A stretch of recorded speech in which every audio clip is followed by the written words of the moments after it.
Permasalahan gaji menjadi sorotan dari fans Korea menjelang musim baru V-League. Ada 3 pemain yang paling disorot mereka seperti Kang Seo-wi, Lee So-young, dan Myung-ok. Seperti inilah komentar fans Korea. Astaga, 800 juta itu benar-benar besar, bahkan kalau memberi Lee Myung-ok 500 juta pun rasanya tidak rugi.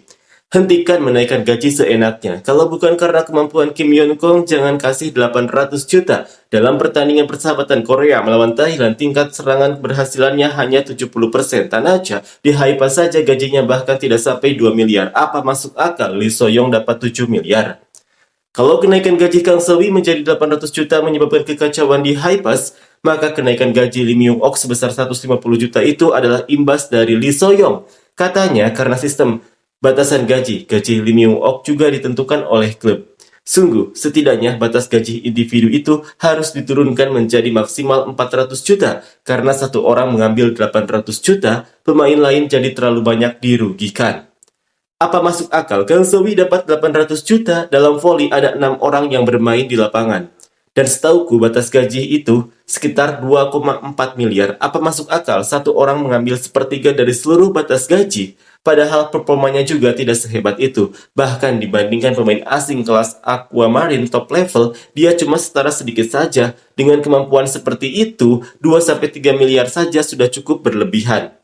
Memang benar kalau keputusan Haipas itu sangat berlebihan, lalu karena dalam gaji Kang Seo-wi ada opsi tambahan, batasan gajinya bukan 2,4 miliar, melainkan 2,9 miliar termasuk 500 juta dari opsi. Dari 2,9 miliar itu, 800 juta diambil olehnya, jadi tetap saja proporsinya sangat besar.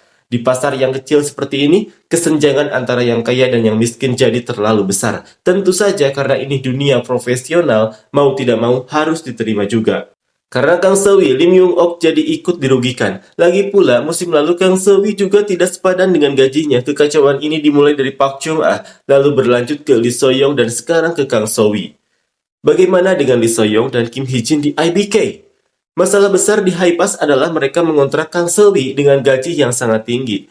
Memberi 800 juta kepada pemain yang bahkan tidak selevel 8 poin itu sama saja membuang pemain-pemain benar-benar berharga. Lee So-young dan Kang Seo-wi benar-benar merusak dunia voli. Gaji kedua pemain ini naik 2 kali lipat seperti gelembung yang terompak. Memang klub-klubnya gila sih. Pada dasarnya tidak ada pelatih yang benar-benar bisa melihat potensi pemain. Mereka bilang Lee Myung-ok sudah tua.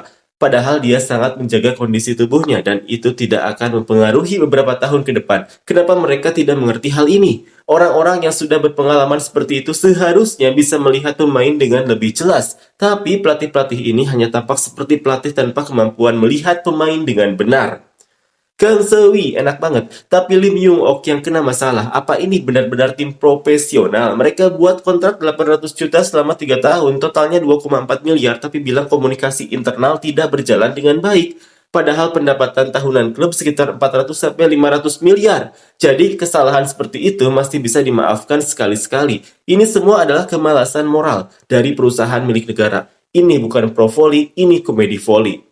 Kang Seo-wi dapat 800 juta, padahal 400 juta saja sudah terlalu banyak. Kemampuan sudah tidak jadi prioritas, yang ada hanya persaingan soal gaji. Ini semua karya dari pihak manajemen dan Jung Joo-min. Kang Seo-wi yang kemampuannya tidak sebanding dengan gajinya malah didatangkan dengan harga berlebihan. Hasilnya tidak bisa mencapai babak playoff dan malah membuat kontrak pemain lain jadi terhambat. Banyak yang bilang kasihan dengan Pyo Seung-ju, tapi sebenarnya dia sudah lama tidak menunjukkan perkembangan. Dia punya kebiasaan melakukan kesalahan di momen-momen penting dalam pertandingan besar. Sebenarnya dia cuma punya value cost performance yang cukup baik, tapi tetap saja dia keluar seolah-olah dipecat. Yang lebih aneh lagi adalah Lee So-young yang sebenarnya lebih rentan cedera, dan Kang Seo-wi yang sedang menurun performanya. Park Chung-ah yang sangat kikuk sampai membuat frustasi, dan masih ada pemain-pemain seperti mereka yang dapat 7-8 miliar. Pemain-pemain yang benar-benar bagus malah menjadi korban dari situasi ini. Kalau pemain sayap, setidaknya harus punya kemampuan internasional, jangan sampai punya level yang kalah di VNL dan masih diberi 7-8 miliar. Itu sama sekali enggak masuk akal. Pemain yang masih bisa bersaing di level internasional sekarang ini cuma Yang Yeojin dan Lee Myung-ok. Yang lainnya, meskipun dapat 3 miliar pun masih belum cukup bagus. Yang sedikit menunjukkan perkembangan mungkin hanya Jung Yoon-ju, Kim Da-eun, dan Park Eun-jin. harus ada sedikit rasa tanggung jawab. Kalau begini, lebih baik uang itu dipakai untuk mendatangkan pemain asing terkenal yang bisa memberikan kualitas voli yang lebih baik. Saya sudah bosan dengan voli SMA lokal yang kualitasnya buruk, dan sekarang pun tim-tim tidak punya organisasi yang baik. Bahkan Haipas yang dulu dikenal cukup terorganisir pun jadi berantakan. Jadi, tak ada yang berjalan baik di dunia voli wanita saat ini. Sepertinya akan terjerumus ke dalam masa stagnasi. Seperti basket wanita, setidaknya basket wanita masih punya Park Ji-soo. Memang agak disayangkan jika gaji dipotong, tapi apakah itu gaji yang layak? Pemain domestik semuanya harus dibayar di bawah 3 miliar. Di dunia profesional, yang penting itu kemampuan. Tapi kenapa pemain yang tidak punya kemampuan bisa mendapat gaji setinggi pemain terbaik dunia? Itu enggak masuk akal. Lebih efisien dan memiliki value cost performance yang lebih tinggi jika menginvestasikan 500 juta pada Lim Young-ok daripada memberi 7,8 miliar pada Park Chung-ah, Lee Seong, Lee Dayon, dan Kang So-wi. Itu yang terbaik. Haipas akan hancur karena Kim Jong-min benar-benar hancur. Kang So-wi yang seharusnya dihargai 30 juta malah diberi 800 juta. Ini bukan organisasi amal. Young Cheol harusnya mengembangkan pemain karena tidak bisa menghasilkan hasil terus-menerus membawa setter asing. Tapi tetap saja setternya tidak berkembang dan para penyerang juga tidak dibantu dengan hal penerimaan dan pertahanan. Mereka mendatangkan Hwang Min-gyeong dan Lee So-young untuk memperkuat defense. Tapi tetap saja tidak ada hasil yang signifikan. Yo Hyun sepertinya sedang berusaha mengembangkan Kim Chae-won, namun akhirnya kembali lagi ke Lim Young-ok. Sebenarnya mereka tidak akan bisa menang. Jadi lebih baik beri kesempatan dan kembangkan pemain yang ada. Haipas, Hyundai, dan Chung Kwan-chang. Jangan bilang mereka sudah menyerah pada musim semi tahun depan kan?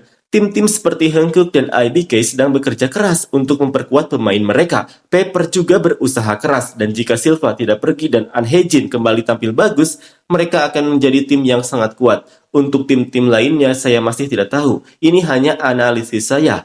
Lim Young-ok diperlakukan dengan buruk, Pyo Seung-ju dibuang, dan Lee Da-yeon direbut oleh tim lain. Saya sudah kehilangan rasa simpatik terhadap tiga tim tersebut. Lee Seong, Kang So-wi, dan Park Chung-ah mendapatkan 7-8 miliar jadi gaji. Lim Young-ok seharusnya sekitar 3 miliar. Dia adalah satu-satunya pemain top kelas dunia selain Kim Yeon-kong.